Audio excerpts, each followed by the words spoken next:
हैं, तब हम बात कर सकते हैं कि आखिर इन सारे बॉडीज़ पर लाइट का क्या प्रिंसिपल काम करता होगा, कौन-कौन से लॉ काम करते होंगे। तो सबसे पहला जो है रिफ्लेक्शन, है ना? रिफ्लेक्शन ऑफ लाइट उस बॉडी के ऊपर के आखिर क्या-क्या चीज़ फिनोमेनाज़ हो सकते हैं, जो आपके आस-पास बॉडीज़ हैं, है ना? वो किरण-पुंज। तो चलिए हम लोग बात करते हैं सबसे फंडामेंटल और सबसे important first law of physics आप कह सकते हैं, या फर्स्ट कॉन्सेप्ट्स जो है, जो सबसे इम्पोर्टेंट है आपके सिलेबस के लिए, जो आपके पूरे जीवन तक चलता रहेगा। रिफ्लेक्शन ऑफ लाइट, प्रकाश का परावर्तन, जिस पर एक बहुत बड़ा जो है विजुअल वर्ल्ड डिपेंड कर रहा होता है। तो वो पढ़ने जा रहे हैं हम लोग दोस्तों। रिफ्लेक्शन ऑफ लाइट,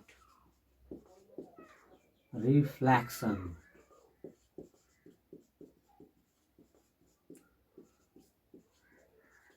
प्रकाश का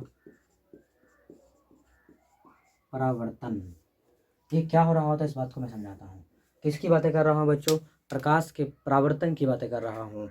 तो जैसे लग रहा है परावर्तन, वही लाइट्स का। सिंपल बच्चों, आप लोग हमेशा देखते हैं कि कोई बॉल फेंकते हैं दीवार में, तो टकराता और क्या हो जा रहा होता है, बैक हो जा रहा होता है। जिधर से फेंकते हैं उधर ही क्या हो जा रहा होता है, बॉडीज आ जा रहे होते हैं। तो उसी तरीक़ा से रिफ्लेक्शन आप आए दिन उसका इस्तेमाल कर रहे होते हैं, बट ये लाइट के साथ हो रहा होता है कि जब लाइट किसी भी स्मूथ सरफेस पर पड़ रहा होता है, तो क्या हो रहा होता है, वो उसी मीडियम में क्या हो जा रहा होता है, रिफ्लेक्ट हो जा रहा होता है। मीन्स उसी मीडियम्स में, उसी माध्यम्स में क्या हो जा रहा होता है, वापस लौट जा रही होती है। सिंपल डेफिनेशन में आप कहते हैं कि प्रकाश के लौटने की घटना को क्या कहते हैं, प्रकाश का परावर्तन कहते हैं। कि लाइट कहीं से गई और क्या हो रहे होते हैं, लौट रहे होते हैं। एक्चुअली बच्चों, यदि लाइट नहीं लौटेगा तो दुनिया अंधकार में होगा। आप समझने की कोशिश करिए, लाइट यदि नहीं लौटेगा तो पूरी दुनिया जो है अंधकार में होगा। लाइट इस लोग इसलिए दिखते हैं, या कोई भी चीज़ आपको इसलिए विजुअलाइज हो रहा है, या किसी भी कुछ भी दिख रहे हैं आपको, उसके पीछे बस एक ही प्रिंसिपल है, रिफ्लेक्शन ऑफ लाइट। लाइट के क्या हो रहे होते हैं, रिफ्लेक्शन हो रहे होते हैं। जब तक रिफ्लेक्शन नहीं होगा, ये रंग बिरंगा संसार का जो है ना इमेजिनेशन क्या हो सकता है, सेंसेशन ख़त्म हो जाएगा। इसलिए जो है ये पूरा जो संसार आपको इतना मनोरम और इतना रोचक लगता है, इतना रंगीन लगता है, आप हर क्षण जो है इसके इसके प्रकृति के सौंदर्यता में खो जाते हैं। ये केवल और केवल एक वजह से ही है। वो कौन सा प्रिंसिपल है, रिफ्लेक्शन ऑफ लाइट। लाइट के रिफ्लेक्शन की वजह से हो रहा होता है, क्योंकि बॉडी पर बढ़ता है लाइट, और वो क्या कर दे रहे होते हैं, रिफ्लेक्ट कर दे रहे होते हैं। और रिफ्लेक्ट करने के बाद क्या हो रहा होता है, आपकी आंखों पर पड़ता है, और आपकी आंखों की रेटिना से फ्लैश, आपकी आंखों से जो है ना लेंस से होते हुए सारी चीज़ों से कहाँ पिक्चर्स फॉर्म कर रहे होते हैं, रेटिना पर। उसका रेटिना पर जो आपके लाइट सेंसिटिव ऑर्गन्स है, वो सीधा क्या कर दे रहा होता है, फोटो बना दे रहा होता है बच्चों। कहाँ पर, आपके ब्रेन पर। मैं स्पेशली आपको जो ह्यूमन आई पढ़ाऊंगा, बहुत डिटेल्ड में पढ़ाऊंगा। लेकिन पहले एक छोटा-सा प्रिंसिपल समझिए कि कोई भी चीज़ जो दिखते हैं, आप मुझे भी देख पा रहे हैं, इसलिए कि जो है ना कि क्या हो रहा है, लाइट्स जो है ना क्या हो रहा है, हमसे निकल रहा है और आपके आप तक, आपकी आँखों तक जा रहा है। मीन्स हमारे फेस से लाइट पड़ के, ये बल्ब के लाइट जो हमारे फेस पर पड़ रहे हैं, और उसके बाद क्या हो रहे हैं, रिफ्लेक्ट होके आपकी आँखों तक जा रहा है। ना रिफ्लेक्शन होता तो आपको नहीं दिखाई पड़ रहा होता। इसलिए बच्चों, आप कुछ भी देखते हैं वो रिफ्लेक्शन की वजह से हो रहे होते हैं। तो क्या है रिफ्लेक्शन के कुछ लॉ, रिफ्लेक्शन ऑफ लाइट हम लोग समझते हैं। क्या हो रहा होगा बच्चों, सबसे पहले तो कोई एक स्मूथ सरफेस होगा। क्या रिफ्लेक्शन सारे सरफेस से हो जाएंगे? नहीं, सब सरफेस से रिफ्लेक्शन नहीं होता है। जिससे रिफ्लेक्शन नहीं होगा वो ब्लैक्स दिख रहे होते हैं। कोई भी चीज़ जो ब्लैक दिखते हैं वहाँ का रिफ्लेक्शन होता है? नहीं होता है। वो सारी चीज़ को क्या कर रहे होते हैं, एब्जॉर्ब कर रहे होते हैं। ये व्हाइट बोर्ड आपको दिख रहा है, क्योंकि जो है यहाँ क्या हो रहा है, रिफ्लेक्शन हो रहा है। आपके पूरे रंगीन दुनिया दोस्तों, मैं आपको बताने जा रहा हूँ कि वहाँ क्या हो रहा है, ओनली ओनली रिफ्लेक्शन की वजह से। एक है, आपको मैंने कहा कि स्मूथ सरफेस है बच्चों। क्या है ये, स्मूथ सरफेस। स्मूथ सरफेस पर एक लाइट इंसिडेंट हुई।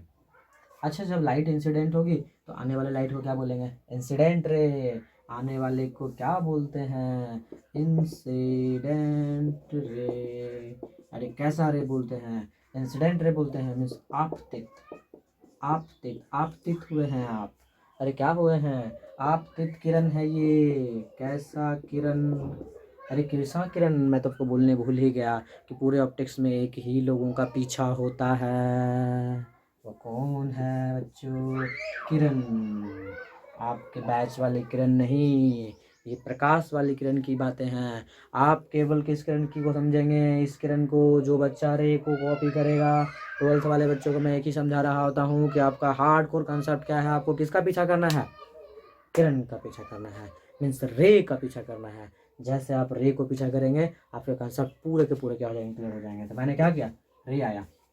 कैसे सरफेस पे पड़ा, किसी पॉइंट से पड़ा, स्मूथ सरफेस पड़ा, जिस पॉइंट पर पड़ता है उसे कहते हैं इंसिडेंट पॉइंट। इंसिडेंट पॉइंट बच्चों, कैसा पॉइंट कहते हैं, आपतन बिंदु। कैसा बिंदु, आपतन बिंदु। अरे कैसा बिंदु, हिंदी में कितना प्यारा प्यारा नाम होता है, बिंदु।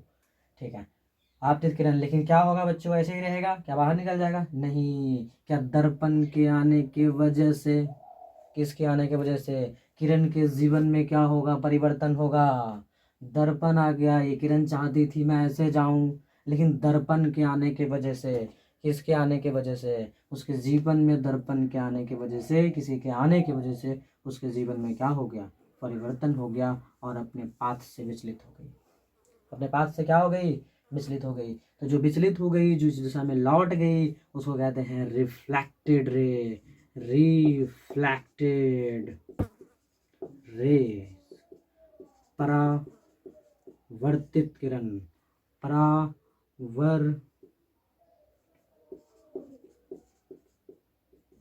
परावर्तित किरण। कैसा किरण कहते हैं बच्चों, परावर्तित किरण कहते हैं, रिफ्लेक्टेड रे कहते हैं। आने वाले को इंसिडेंट रे, जाने वाले को, आने वाले को क्या कहते हैं बच्चों, इंसिडेंट रे, और जाने वाले को रिफ्लेक्टेड। रिफ्लेक्टेड मीन्स क्या, आपतित किरण और परावर्तित, नाम तो ही लगता है, आओ सनम और जाओ सनम। तो आपतित किरण और परावर्तित किरण। एक बात और आपको समझना है कि जो पॉइंट इंसिडेंट होते हैं मीन्स आपतित किरण, कैसा किरण, आपतन बिंदु, परावर्तित किरण, जिस पॉइंट में मिलते हैं उसको क्या कहते हैं, इंसिडेंट पॉइंट। कैसा पॉइंट, तो इंसिडेंट पॉइंट पर जो नॉर्मल प्लॉट होते हैं, क्या प्लॉट होते हैं, लंबवत लाइन जो खींचा जाता है उसे कहा जाता है नॉर्मल, मीन्स अभिलंब। अभिलंब क्या कहते हैं बच्चों, अभिलंब कहते हैं। इन अभिलंब और आपतित किरण के बीच में एक एंगल बन रहा है, उसे कहते हैं इंसिडेंट एंगल। कैसा एंगल बच्चों, इंसिडेंट एंगल कहते हैं। कैसा एंगल कहते हैं, आपतित किरण कहते हैं, आपतन कोण कहते हैं। और अभिलंब और परावर्तित किरण के बीच जो कोण बन रहा है उसे क्या कहते हैं, रिफ्लेक्टेड एंगल। कैसा एंगल बच्चों, आई कैसा एंगल है, इंसिडेंट एंगल। आपतन कोण, आपतन कोण, कैसा कोण, और R reflected angle. Reflected angle, कैसा एंगल, परावर्तन कोण, परावर्तन कोण। ये बात तो समझ पा रहे हैं बच्चों, क्या एक इंसिडेंट है, रिफ्लेक्टेड रे आपतन बिंदु पर डाला गया, क्या है, यह अभिलंब है। अरे है कि नहीं है, बिल्कुल। लेकिन बच्चों इस तरह से लाइट के लौटने के घटनाएं हो रहे होते हैं, लेकिन आपको समझना है कि आखिर इसके लॉ क्या है, लॉ ऑफ रिफ्लेक्शन क्या है। तो बच्चों मैं लेके चलता हूँ आपको किस पे, laws of reflection means law of reflection of light. Reflection of light. चलिए बच्चों, क्या मुझे प्रकाश के परावर्तन का नियम समझना है, बिल्कुल। प्रकाश के परावर्तन, अरे किसका परावर्तन, प्रकाश का परावर्तन का नियम। अरे किसका नियम बच्चों, प्रकाश के परावर्तन का नियम। तो देखा गया, एक्सपेरिमेंटली देखा गया है बच्चों कि एंगल आई और एंगल आर के बराबर होते हैं। Angle I equal to angle R. Satyanarayan Swami की जय। मैंने क्या बोला, angle I equal to angle R, मतलब आपतन कोण किसके बराबर होंगे, आपतन कोण किसके बराबर होंगे, परावर्तन कोण के। आपतन कोण किसके बराबर होंगे, परावर्तन कोण के होंगे बच्चों। आपतन कोण किसके बराबर होंगे, परावर्तन कोण के। एकदम रटा हुआ होना चाहिए, हार्ड होना चाहिए, एकदम घिनाया होना चाहिए, मथा हुआ होना चाहिए। आपको मैंने क्या बोला, angle I equal to angle R. सारे बच्चों को याद होता है, लेकिन जब जिस समय मैं आपको इस्तेमाल करने का होगा उसमें बच्चे कंफ्यूज हो जा रहे होते हैं, कौन एंगल आई और कौन एंगल आर है। ये बात समझिए दोस्तों। मैं लेकिन फिर मैं कह रहा हूँ, प्रकाश के परावर्तन का पहला नियम, एंगल आई बराबर जितना पे आएगा उतने पे जाएगा, जितना पे आओगे उतने पे जाओगे। क्या पहला नियम, बिल्कुल। दूसरा नियम क्या है, दूसरा नियम दोस्तों सबको याद होता है लेकिन समझ किसी को नहीं आता है, मैं समझाता हूँ। वो कहता है आपतन किरण, मतलब आपतित किरण परावर्तित किरण और आपतन बिंदु पर डाला गया अभिलंब, अरे कैसा लंब, अभिलंब, वाह क्या बात है। आपतित किरण, परावर्तित किरण और आपतन बिंदु पर खींचा गया, डाला गया, बनाया गया क्या, अभिलंब। किसकी बातें कर रहा हूँ, तीनों एक बिंदु के एक समतल में होते हैं। क्या बोर्ड एक समतल है, बोर्ड एक क्या है, समतल है। तो क्या आपतित किरण, परावर्तित किरण और आपतन बिंदु पर डाला गया अभिलंब, आपतन बिंदु पर डाला गया एक बिंदु पे होगा और एक ही समतल में होगा, क्योंकि बोर्ड अपना कैसा है, समतल है। क्या ऐसे हो सकता है, आपतित किरण, परावर्तित किरण और आपतन बिंदु पर डाला गया अभिलंब, नहीं हो सकता है बच्चों, क्योंकि इसका प्लेन और इसका प्लेन अलग हो जाएगा, इसका समतल अलग हो जाएगा। समझने की कोशिश करिए, क्या लेकिन ऐसे हो सकता है, हाँ। क्या ये धरातल है, धरातल है, अरे कैसा तल, धरातल। तो क्या है ये, आपतित किरण और ये परावर्तित किरण और आपतन में डाला गया अभिलंब, तीनों एक ही समतल में हो सकता है, ये बात कह रहा होता है दोस्तों। आपको याद होना चाहिए सेकंड लॉ किसका, रिफ्लेक्शन ऑफ लाइट का। सबसे पहले आपतन कोण परावर्तन कोण के क्या होंगे, बराबर होंगे, और आपतित किरण और परावर्तित किरण साथ ही साथ आपतन बिंदु पर डाला गया अभिलंब, कैसा लंब, अभिलंब, एक बिंदु के एक समतल में होते हैं। और किस में होते हैं, समतल में होते हैं। क्या बात समझ में आता है, बिल्कुल समझ में आता है दोस्तों। जब आपको लॉ ऑफ रिफ्लेक्शन समझ में आ जाता है तो बात करते हैं हम लोग किसकी बातें करेंगे। पसीना चल रहा है दोस्तों, थोड़ा सा गर्मी चल रहा है, क्योंकि यदि मैं चलाऊंगा पंखा तो आपको आवाज़ नहीं आएगा, फिर भी चलो दोस्तों। मैं बात करता हूँ किसकी, रिफ्लेक्शन ऑफ लाइट में क्या इंपॉर्टेंट है। लॉ ऑफ रिफ्लेक्शन आप समझ चुके हैं, रिफ्लेक्शन कैसे हो रहा होता है समझ चुके हैं, लेकिन रिफ्लेक्शन की वजह से जो फिनोमेनाज आपके आसपास हो रहे होते हैं ये समझ